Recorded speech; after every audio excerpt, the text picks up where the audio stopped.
name and how you spell. Hello, hello, hello. Good evening, good evening, good evening, good evening. Up first, we have none other than Judge Cockroach. Let's get it. My name is John Roach, JOHNROACH. And I know the Judge answers. Cockroach. I know the answer to that question, but I got to ask it for the record. 100%. You've been on the bench for some time. Yep, I've been on the bench for about 20 years. 20 years, and this is the end. In the 6 months, will be in the end. Did you He's take on retiring at the end of the year. I wanted the Collin County Judiciary to take on this trial.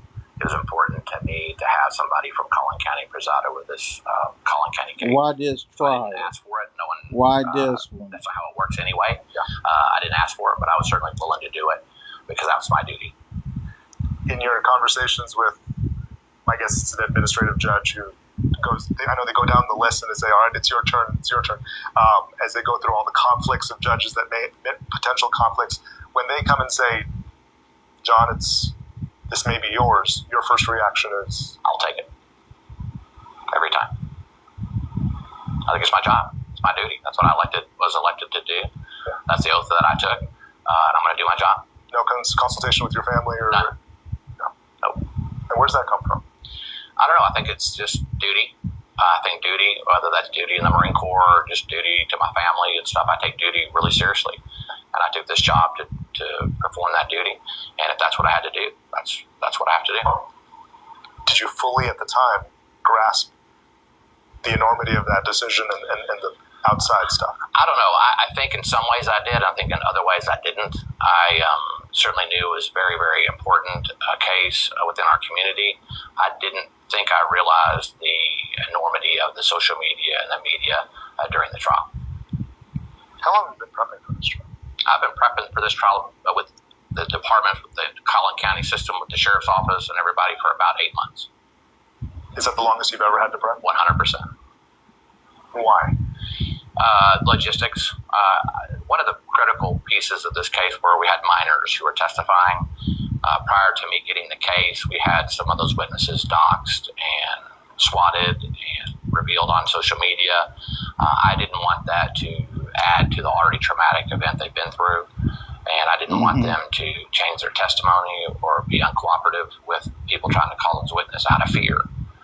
And so my number one duty at that point in time getting the case was to how do we protect those minors who are critical to this case to come and testify. Right. I'm sure you that's the only thing I agree on is protecting the minors. Doxxed and swatted and all the things. Now, you did protect minors, the white minors, but you didn't protect Carmelo Anthony at all. Racist cracker. You know that. And still no reluctance from wanting to take it on. None. Yeah. The decision to not have cameras or any kind of streaming, was that an easy one?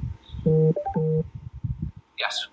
It was an easy decision, and I'll tell you why. My primary goal in any case is to make sure that the defendant and the prosecution gets a fair trial, period.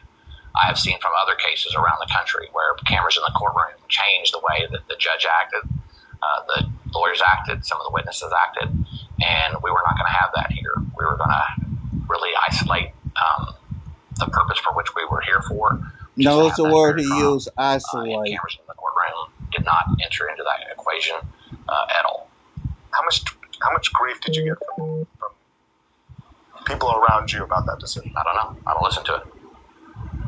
I just flat don't listen to what's going on the outside. I do what I think is right, no matter what decision that is. Keyword: what you think is right, then everything not what's actually right. So these outside influences, all the noise from the outside, I really isolated myself from that in this case and in all cases, and just do my job the best I can, following the law.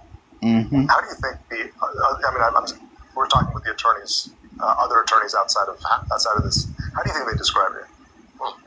Strict, no nonsense, fair, and that to me is the most important part. I know for a fact when I make a decision here, people are unhappy. What I hope is when they walk out the door, Well, there was no fair trial for Carmelo. Since you rushed your damn trial, you asshole. Gonna sit there rush a trial and gonna sit there talking about, well, he had a fair trial. Fuck you. And if they do that, no matter what they think about me personally, then I've succeeded. And you're okay with any of those characterizations? I think they're fair.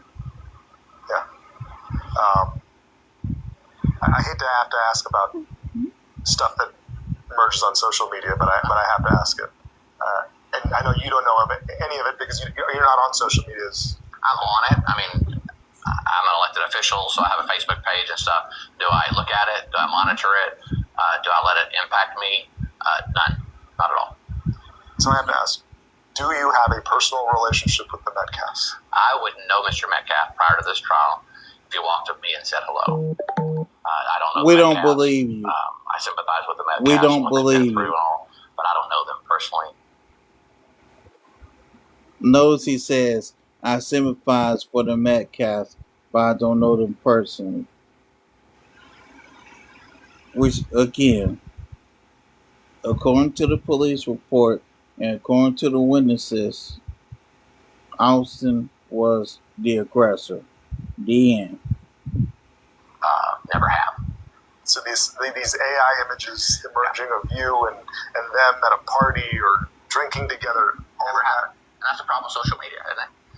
You can't tell what's true and what's not true. I will tell you, I got some reports of some things that were coming out of this courtroom, and I wondered to myself, were they even in the same courtroom that I was? It's that bad, and I think that's tragic. Because you even sound like a good old country boy. So much better. One of them good old boys. Your decision to not have cameras or streaming inside this? Sort of. I will tell you this, sometimes I think maybe I should have at least the audio streamed or something so people could hear it. But at the end of the day, I don't think, no matter what, people are going to distort whatever happens or whatever they hear into their own agenda. And so what's the point? And again, that noise affects people, affects the fairness of the trial, the safety of the witnesses, the safety of the jury. And those are my primary concerns, not what social media says. It's not my duty. I don't think it's my job to feed social media or the media stuff. I certainly understand the role that media plays in a case like this, but I'm not here to feed it. And I took that very, very seriously. But Judge, when people don't have access to the trial or the courtroom, doesn't it invite speculation? Well, sort of, but I got 70 seats in my courtroom, and I had 200 requests by the media to sit in the courtroom. So let's say if I just entertain the press, but I have nobody from the public watching what's going on, and they're counting. And so I had to do a balance between the media's right to know and to be able to report what's going on, because I think that's extraordinarily important. I think it's important that the general public had access to the courtroom and to see what was going on. And so I tried to balance all those things with the primary, again, purpose of having a fair trial. And I think I struck that balance pretty well. But the media's right to know is the public's right to know. I mean, is the public's access. We are the extension of that public. I think somebody from the public who wanted to come watch a trial and know that they were excluded from a trial because all the media was there, I beg to differ. Do you think there was a possibility for a learning experience? I mean, people do not know about how trial works. Do you think that this may have been an opportunity for people to know how it truly works, and that kind of erases some of the negative notions of court and trial? I'm doing this interview with you to make sure that people understand how the system works, and if they really wanted to, and I mean this seriously, if they wanted to, they could have stood in line with everybody else. And had the 27 to 32 public seats that we had in this courtroom that we rotated every day. And so was that important to them? They could have made it in here. How did you plan for some of the outside noise? Well, we started playing with the Sheriff's Office and the McKinney Police Department and the Allen Police Department and the Frisco Police Department. So those were talks that we're having 8 months before the trial to ensure the safety of the people out in the parking lots. They certainly had a right to demonstrate and all, and I think we struck a very, very good balance that allowed them to do that. At the same time, maintaining safety of everybody involved. Did it affect your day-to-day decisions? Actually, I didn't. I came in from a different entrance from the courthouse. I didn't come in through the front. I couldn't hear any noise at all from my office. The jurors were not facing the parking lot, so they didn't see anything or hear anything. And I think we did a marvelous job in isolating them and having them concentrate just on what was going on in this courtroom, which was my instruction from the very, very beginning. What made this trial different? For my friend, Luke. And for my mom, Phineas? For my husband, Helmut. Honor someone you... What made this trial different? I think it started off bad. And it started off bad with the doxing and the swatting of the judge and the parties, the witnesses, and all that stuff. So I think it started off bad, and I'm going to attribute that to social media. And I think social media got it wrong. And it is what it is. I think that's something we have to live with these days. But I think it's my responsibility and other judges' responsibility to make sure no matter what's going on social media, that someone can walk in a courthouse and get a fair trial. Did it make it very different when you realized a lot of your witnesses are young witnesses? No, look, I've been doing this for 20 years. A lot of the witnesses come in all shapes and sizes and colors and all that. And so that was normal for me. What wasn't normal for me is to have those witnesses be intimidated by things being said on social media, because those young people rely on social media more than I certainly do. And so that sure impacted me to make sure that they did not change their testimony. They were willing to come in and tell the truth without fear of being doxxed or swatted and stuff. And so I took every precaution that I could, consistent with the law, to make that happen. I know Steve brought it up too, and I know both sides probably brought it up as well. The AI images of people claiming to be inside this courtroom. Yeah, that ticked me off a little bit, because if you're going to call yourself the press, and people are going to depend on you to tell them what's going on in this courtroom, you should be telling the truth. And so Mr. Stoller, our public information officer, brought it to my attention that some news outlets were posting photos saying from inside the courtroom. And it wasn't my courtroom, it wasn't the witness, it wasn't their testimony, and that's tragic.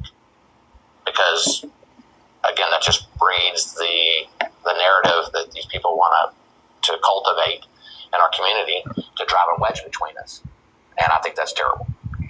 Since we're on the topic of image, can we talk about some of the drawings Sure, of you during the sketch? absolutely. What do you think? What do you think? My wife would show me a drawing every once in a while of a court case going on.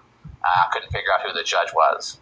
And that's all I'm serious. The sketch artist was awesome. She was very sweet. She was here every day. Tap screen, please. And those images, Tap screen. because we didn't have cameras in the courtroom, that's the Screen. only visual that anybody got. She did a marvelous job. I think I'm more handsome than what she portrayed overall, but I'll let everybody else figure that out. Did the jury get it right? Yeah, they did. You know why? Because they were picked based upon the law. They listened to the fact. No, they were picked on the way that the prosecution wanted it. They happened here in this very courtroom, and they got a verdict. And so that's the process. And whatever they say, they get it right. There's going to be a lot of scrutiny over voir dire. And you denied the defense and the dismissing of 3 jurors who at least identified as African American on their bioforms. What did you make of that, Mo?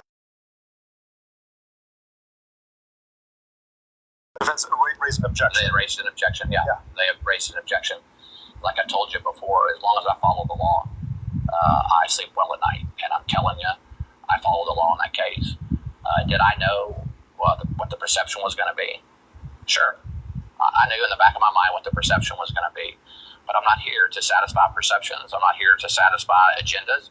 I'm not here to do any of those things. I'm here to follow the law. And I did it to a T. Yeah, and I'm proud of that. Very proud of that. Is this your last big trial? It's my last big trial. The sad part about it is, I will tell you before I leave at the end of the year, I'll try a couple more murder cases, for example.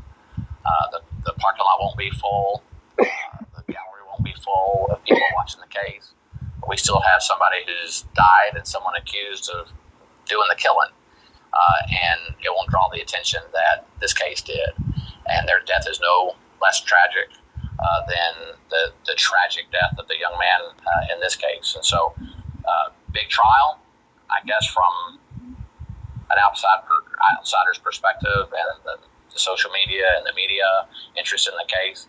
But crime still happens in Collin County, and every single person deserves to have as fair of a trial that Carmelo Anthony had. What's your take on Carmelo Anthony? I don't know. I really don't know. You've had a lot of defendants in your courtroom. I've had a lot of defendants in my courtroom, and I talked to Mr. Anthony a couple times because I'm legally required to go over some things with him.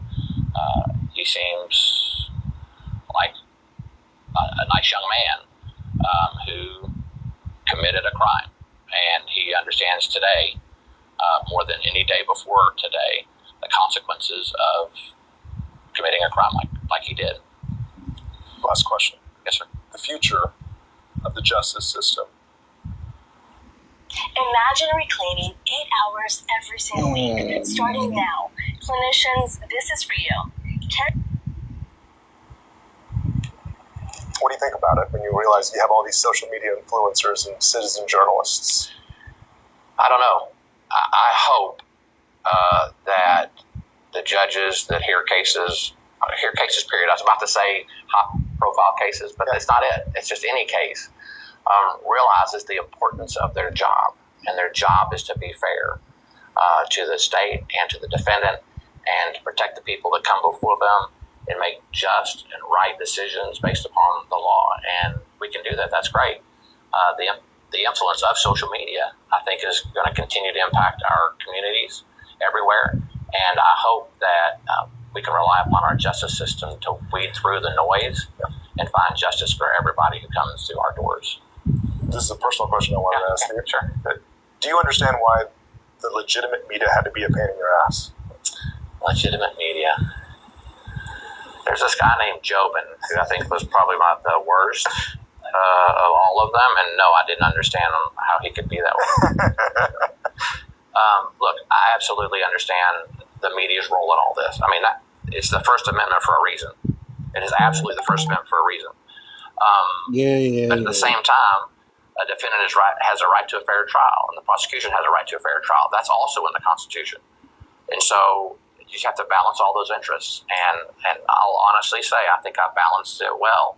And I know I made people mad, but I'm not here to make them happy either. I hope that the Metcalfs think that their son got a fair trial in this courtroom, as do I hope that the Anthony family thinks their son got a fair trial in this courtroom. I certainly think he did. Did you feel the pressure of the other courts not being able to operate too? So, of course, they're independent elected officials. They can operate if they want to. Yeah, and some of them have. They have. Virtually. Yeah. They have. We were trying to cut down on the sheriff's duty of transporting back and forth and stuff. And so I asked them if they could modify the way they are operating in court. They could go to Zoom like we did for a long time. They could, pick days that we weren't here, like on that first Tuesday. Yeah, but it's up to them. It helped a lot that they cooperated. And by the way, that's one of the messages that I don't think I've been saying enough, is what we did here was a well-oiled machine. I've never seen a case. You want that on the record? Sure. Okay. This is the judge on the Carmelo Anthony case. Was a well-oiled machine. I mean, Collin County, it should be the model for high-profile cases from here on out. And that's because we started 8 months ago, and I met with anybody from facilities to IT, the judge that was on to the audiovisual people, case, to the sheriff's office. We constantly came together and met to make sure that Collin County was going to be a focus for a minute. And we wanted to make sure that everybody understood that, number one, don't come around and mess with Collin County. And because we're here for a job, that job is to make sure that everybody gets a fair trial and everybody's safe. Your job is to railroad black folks. And one thing that does worry me a little bit is people go, "Oh, this was a 5-day case with the evidence. A 5-day case, it must have been cut and dry." I don't know if that's true or not. They want to send a message and not get it right. Our community needed to heal quickly. They needed this case over one way or another. But the case had to be fair first. But we accomplished that. But it was a gargantuan effort by every single person involved in Collin County and outside Collin County.